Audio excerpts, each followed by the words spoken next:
হয়, গোটা পৃথিবীর হাজিদেরকে এখানে খুতবা দেওয়া হয়, তাকওয়ার কথা বলা হয়, পরস্পর মিলনের কথা বলা হয়, হৃদ্রতা ভালোবাসার কথা বলা হয়, যাতে এখান থেকে শিক্ষা গ্রহণ করে প্রত্যেক মুসলমান একজন আরেকজনের ভাই এই শিক্ষা গ্রহণ করে যে যার দেশে পৌঁছে দিতে পারে।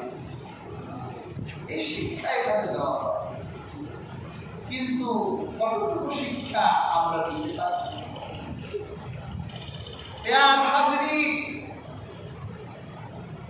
গতকাল সম্ভবত পৃথিবীর সবচেয়ে বড় মেরি কুত্তা, মেকি কুত্তা, সাদা কুত্তা ট্রাম্প চীনে এসেছে শি জিনপিং এর সাথে দেখা করতে। দুইজন দুই মেরুতে ছিল না, একজন আরেকজনের কথা শুনতে পারত না, কিন্তু মনে রাখবেন সময় যখন আসবে সব কুত্তা একসাথে মিলিত হবে।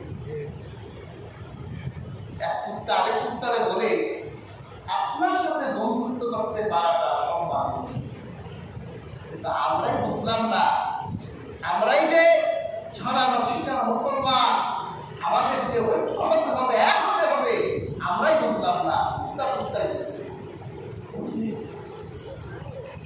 আপনার সাথে বন্ধুত্ব করা সম্মান।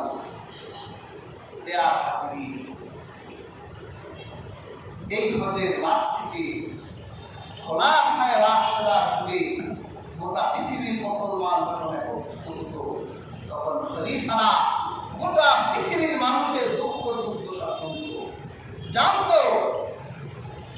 অধিকার করে দিত, সমাধান করে দিত, পূর্বতে সমাধান আছে।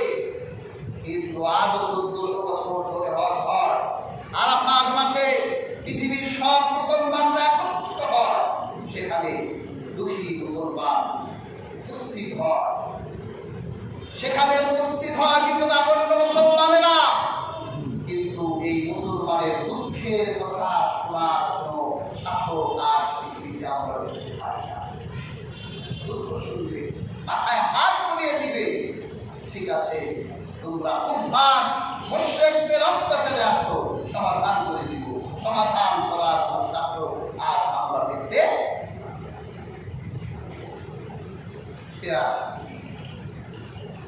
আমাদের কাছ থেকে আমরা দুনিয়াতে করলাম, এটা কিন্তু মানছি। আরাফাতের মাঠ হচ্ছে গোটা পৃথিবীর মুসলমানের মিলনের কেন্দ্র, বন্ধুত্বের কেন্দ্র। তুমি যে দেশের হও, তোমার আল্লাহ এক, আমার আল্লাহ এক, তোমার কাবা এক, আমার কাবা এক, তোমার নবী এক, আমার নবী এক, তোমার কিবলা এক, আমার কিবলা এক। এই শিক্ষা আমরা দিতে পারছি না। ফিলিস্তিনকে মারছে আওয়াজ কি, আমরা এই নীতিতে আছি। বাংলাদেশকে মারছে আমার কি, এইভাবে বলে তো সমস্যা শুরু করেছে। শেষ যুগে কাফেররা একজন আরেকজনকে ডাকবে তোমাদের ধ্বংস করে দেওয়ার জন্য।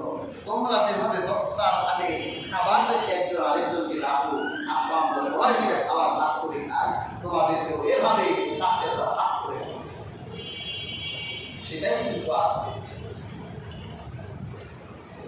কাজী হাজরিন যে আরাফাতের মাঠ থেকে আমাদের শিক্ষা গ্রহণ করতে।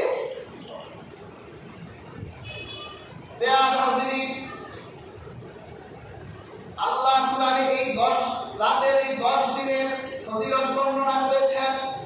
ওয়ালায়ালিন আশিয়া, আল্লাহ 10 রাতের কসম করেছেন, এই 10টা রাত আমাদের কাছে খুব গুরুত্বপূর্ণ। হাজিরা যখন আরাফাতের হজ সমাপ্ত করে তারপর তারা একটা ওয়াজিব কাজ করে, তারা পশু জবাই করে, যেটাকে আমরা কি বলি, কুরবানি বলি। আল্লাহ তাআলা আমাদের জন্য কুরবানির এই দিনকে আমাদের ঈদের দিন করেছেন, সুবহানাল্লাহ। আমাদের আনন্দ উৎসবের দিন করেছেন, সুবহানাল্লাহ। কেন? এখানে আল্লাহ তাআলা হযরত ইব্রাহিম নবীর স্মৃতি রেখেছেন। গত জুমায় আলোচনা করেছিলাম, আল্লাহ তাআলা হযরত ইব্রাহিমকে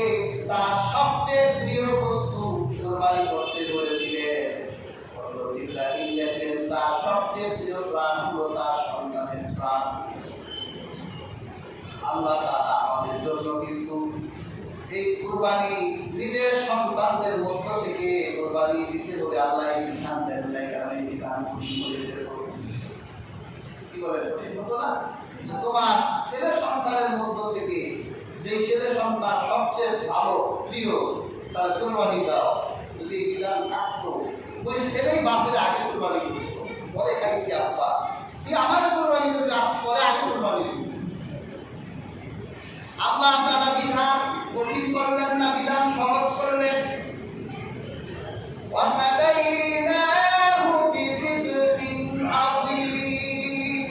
আল্লাহ তাআলা বলেন আমি ইসমাঈলের পরিবর্তে বেহেশতের একটা প্রাণী, বেহেশতের একটা দুম্বা পাঠিয়ে দিলাম। ইসমাঈলের পরিবর্তে দুম্বা জবাই করুন। সুবহানাল্লাহ। দেয়ার হাজির এই জান্নাতের এই দুম্বা দুইটা শীত আল্লাহর রাসূলের জমানা পর্যন্ত ছিল। হযরত আবু বকরের জমানায় ছিল এই দুম্বা দুটা শীত, ওমরের সময় ছিল। হযরত আলী রাদিয়াল্লাহু তাআলা আনহু শাহাদাতের পর যখন ইয়াজিদ ক্ষমতায় আসলো, এই ইয়াজিদ আরেক বর্ণনায় আসছে মারওয়ান যখন ক্ষমতায় আসলো, হাজ্জাজ বিন ইউসুফ হযরত আবু বকর রাদিয়াল্লাহু তাআলা আনহু নাতি ছিলেন হযরত যায়েদ, আব্দুল্লাহ ইবনে যায়েদ। তিনি যখন মক্কা মদিনার খলিফা হিসেবে নিজেকে ঘোষণা দিলেন, তাকে হত্যা করার জন্য হাজ্জাজ বিন ইউসুফ মক্কায় আক্রমণ করেছিলেন। আল্লাহর খানা কাবায় আক্রমণ করেছিলেন, আগুন জ্বালিয়ে দিয়েছিলেন। তখন হযরত ইসমাঈল আলাইহিস সালামের দুম্বার যে শিং দুটো সংরক্ষণ করা হয়েছিল, এই শিং দুটো সেখানে পুড়ে গিয়েছিল। এই হাজ্জাজ বিন ইউসুফ এ ছিল জালেম, আল্লাহর খানায় কাবায় আগুন জ্বালিয়ে দিয়েছিল। তখন পুড়ে গিয়েছিল। কোরবানির শেষ চিহ্ন এই সময়ে বিলীন হয়ে গেল, কিন্তু আসলে সেই কোরবানির ধারা আজ 1400 বছর পর্যন্ত আমাদের কাছে রয়ে গেছে।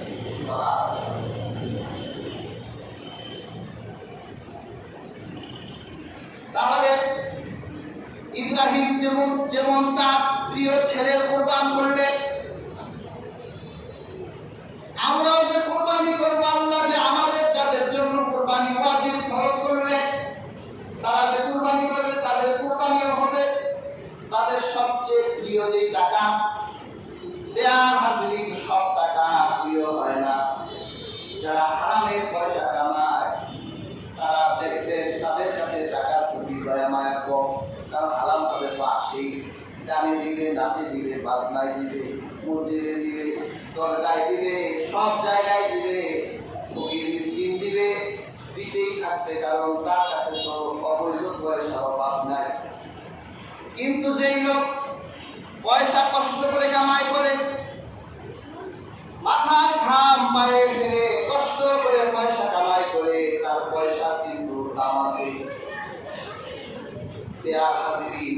আপনার ওই কষ্টের পয়সা দিয়ে আপনার চোখে যে পশুটা সবচেয়ে ভালো মনে হয়, আপনি যদি ওই পশুটা কিনেন তাহলে ইসলামী শিক্ষা অর্জন করতে পারলেন। আপনিও যদি কুরবানি দেন তাহলে আপনার পশুর রক্ত মাটিতে পড়ার আগে আল্লাহ রাব্বুল আলামিন আপনার কুরবানি কবুল করে নেবে। কারণ সবার কুরবানি কবুল হবে না। ইন্নামা ইয়াতাকাব্বালুল্লাহু মিনাল মুত্তাকিন, মুত্তাকিদের কুরবানি কবুল হবে। সুবহানাল্লাহ। এই কথাটা ছিল হযরত আদমের ছেলে হাবিলের কথা। আপনারা তো জানেন হাবিল কাবিল দুই ভাই এক বোন বিয়ে করবে। হযরত আদমের জোড়ায় জোড়ায় সন্তান, এক ছেলে এক মেয়ে। পেয়ার হাজির 150 জোড়া সন্তান হলো আদমের। কত জোড়া? 300 সন্তান হলো। আরেকটা সন্তান হলো, তার কোনো জোড়া হলো না, সে একা হলো, তার নাম শীষ। আমরা যে শীষ পয়গম্বরের কথা বলি, শীষ নবীর কথা বলি। হযরত শীষ নবী কিন্তু একা হলে ভাই কোনো গুণ ছিল না। এই জন্য ইতিহাসবিদদের মতে হযরত শীষ জান্নাতের ঘুরিয়ে চলেছে। আদম মারা যাওয়ার আগে তার ছেলেদের বললো যে আমারে তোমরা বেহেশতের খাবার খাওয়াতে পারো। ছেলেরা বেহেশতের খাবারের সন্ধান নিতে বের হলে আদম বলল, শীষকে বলল, বাবা তোমার আমল ভালো, আল্লাহ রাব্বুল আলামিন তোমাকে নির্বাচিত করবে, তুমি ওই পাহাড়ে গিয়ে দাঁড়িয়ে থাকো। হযরত শীষ পাহাড়ে দাঁড়িয়ে রইলে আল্লাহ রাব্বুল আলামিন এক জান্নাতি নারীকে বলল, যাও আদমের জন্য খাঁচা করে খাবার নিয়ে যাও।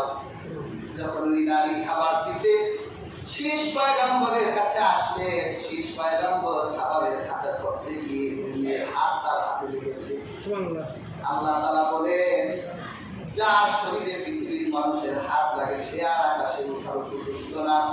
আদম যাও, আমি তোমার সন্তানের জোড়া পূর্ণ করে দিলাম। এই জন্য শীষ নবী ইতিহাসবিদদের মধ্যে বেহেশতের ফুটিয়ে করেছে। আসলে বেহেশতের নারী এগুলো জান্নাতের বাইরে পেয়ার হাজির যে কথা বলছিলাম, প্রত্যেক জোড়ার সাথে যে মেয়ে হতো নিজের জোড়ার মেয়েকে বিয়ে করা বিধান ছিল না। পরের জোড়ার মেয়ে আর পরের জোড়ার ছেলে আগের জোড়ার মেয়ে ক্রসিং সিস্টেম। হযরত হাবিলের সাথে যে মেয়ে, এই মেয়ের সৌন্দর্য একটু কম ছিল, আর কাবিলের সাথে মেয়ের সৌন্দর্য বেশি ছিল। আমরা তো সুন্দরের পূজারি, সুন্দর দেখি পাগল হয়ে যাই, ঠিক না? নেশা লাগিল রে বাঁকা দুই নয়নে, নেশা লাগিল রে আসল রাজা পেয়ারির প্রেমে মরিল রে, নেশা লাগিল রে। চোখে পাগল হয়ে যায় আমরা, চোখ দেখি পাগল, কিন্তু বলটার ভিতরে যে সৌন্দর্য আছে নাকি নাই ও আর তালাশ।